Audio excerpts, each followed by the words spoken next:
Everyone, this is Kid Vlog, si Philippine Reactor based here in Saudi Arabia, and welcome back to my channel. Agad-agad, gawa natin reaction video ang mga latest ganap ni Barbie Forteza for today's video. So tapos na tayo, barda tayo for today's video. So tapos na tayo sa mga chika and everything ha. Okay na tayo. Kung hindi kayo convincing sa mga explanation and analysis, hindi lang ako kundi ang iba pang mga pro barda, sige go, malaya po kayong umalis. Malaya, matiwalsay po kayong umalis, bukas po ang pinto. Basta po, wag lang po tayo mag-spread ng negativity. The world is messed up. Napaka-chaotic and messed up ng mundong ito. Na halos, alam mo yung tipong mas marami pang mga hayop or animals or mga pet na mas mabait kesa sa mga tao na dapat nga tayo ang pinakamabait sa lahat ng nilalang for today's video. Pero hindi na nangyayari yon. So, messed up na talaga ang world and everything. Hindi ko alam kung anong nangyayari. Kaya, please spread negativity. Lawakan natin pag-iisip natin. Ito lang yon, end of discussion para ma-end ang discussion natin. As long as hindi natin alam ang totoong pakay ni David na andun sa Siargao, pero alam na din naman natin talaga kasi nagsabi na nga talaga siya, di ba? Na for business purposes. Hindi ko din alam sa inyo bakit ibang bibig. Hindi bibig ni David ang pinapaniwalaan ninyo, kundi ang bibig talaga ng ibang tao ang pinapaniwalaan ninyo. Ang sabi ko nga kanina, malay natin, before last year pa lang, na-i-plansya niya sa schedule. Actually, oo, na-i-plansya niya sa busy ba naman ng Ginoo? Diba? Yung itinerary niya, baka nasilip ang itinerary niya. Tapos ngayon, nakita doon ang pangalan ni girl. Tapos naghanap na naman ng pruweba itong fake news peddler para masira si David. Kasi yan naman yung ginagawa niya before pa. Sabi before pa yan na yung ginagawa niya. Pero hindi ko mag-gets nga bakit nagko-content pa din siya ng barda? Parang chicha.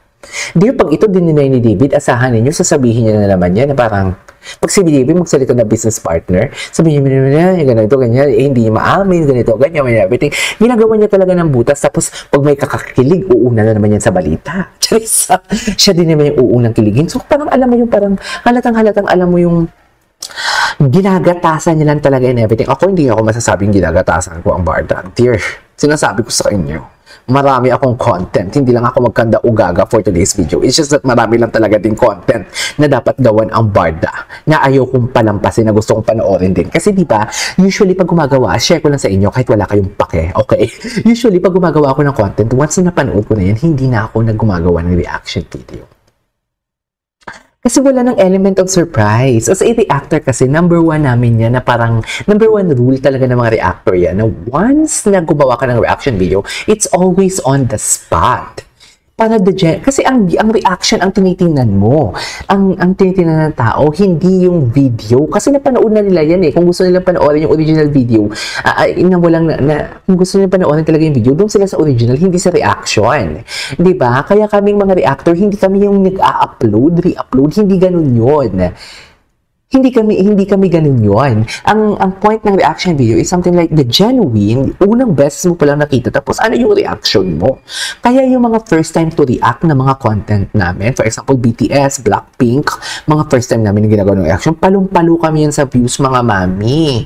Walang-wala ang kinikita namin dito sa revenue sa barda compared doon sa mga ibang content namin for today's video. But it's just that I have to do my part as a barda as well, na kailangan ko talagang ipagtanggol, lalo na before na nakisama ako sa pag-bash kay Barbie ng pandemic, dito lang ako makakabawi sa kanya. And hindi ako nagsispread ng negativity Nagbibigay lang ako ng analysis at kung anong video na pinapanood ko na nakakakilig, na kinikilig din naman kayo, is parehas lang din naman tayo. Kinikilig ako, pero I never state a facts. Nadudulas ako, pero never kong kino-confirm nor deny as well. Kasi ayoko din naman masira ang reputation ko for today's video. Yan na lang meron ako, diba? Diba? Kung ano yung nakikita natin video, yan yung ginagawa ko ng reaction video, hindi ako chika channel. Katulad ng mga pinapanood na mga mahihinang kulto, hindi na sila nilalang, kundi kulto na talaga sila for today's video. Di ba? Yan lang yung machichika ko. So, yeah, without further ado, let's all watch this. Ano to? Ano to? Ay, atake. Ang dama. Wait lang, ngayon ko lang nalaman pala. May Barda Royals. Shout out sa Barda Royals, ha? Kasi nagpaano sila, nagpa-block screening din sila kahapon. If I'm not mistaken. Kasi narinig ko yung Barda Royals doon kay Mami Inertia sa kanyang TikTok. O wala pa tayo sa TikTok, sa Instagram pa lang tayo, ha? Okay. Kaya siguro love na love din talaga ng mga tita and tito natin. Hindi natin sila tatawagin senior. Kasi hindi naman din naman lahat senior. Mga tito and tita natin and mommy and daddy for today's video because nakikitaan talaga nila ng yung genuine talaga ang craft. Basta ito magaling si Barbie. Nararamdaman talaga nila na mabait na bata si Barbie. Lalo na sa mga magulang. Kasi diba mahal naman niya yung magulang niya. Naniniwala talaga ako na pag mabait ka sa magulang mo, bless ka. Ano to? Bakit gulat na gulat ka dito? Charis! Bakit gulat na gulat ang Barbie ko? So, for the one that wants to replace me, this person must challenge me. Ay, ayan, challenge. Challenge naman pala for today's video. Charis! Velma? Bakit naman Velma? Hindi ba Vilma? Kundi Velma talaga. CEO of the company. Ay, lahat na lang ngayon, CEO, ha? Charis! Test pa natin kung kaya ng leeg mo ang bigat ng corona ko. Ano na naman ginagawa ng leeg? Lipstick at foundation cosmetic to pass. Bakit naman may mga paliig kayo, mami? Pera, dalang hilig mong mangalkal na mga kinalimutan at napaglipasan. Ay! This is yours. Anong product mo? So sila ang nag-aaway pala dyan? Dark pasts mo. Ay! May the best beauty win. Sinong mas agad? Sinong mas sikat? At ang mastermind, si Noreen. You are Velma, Ay, tatay. the true queen.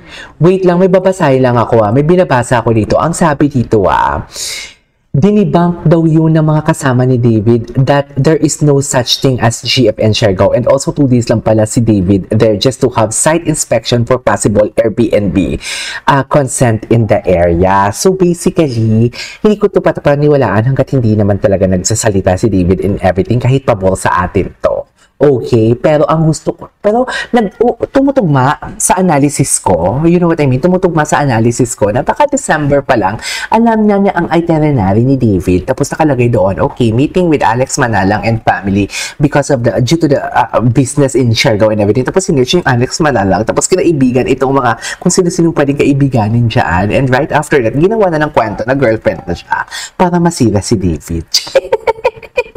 Para masira si David. Pero please, wala naman sanang what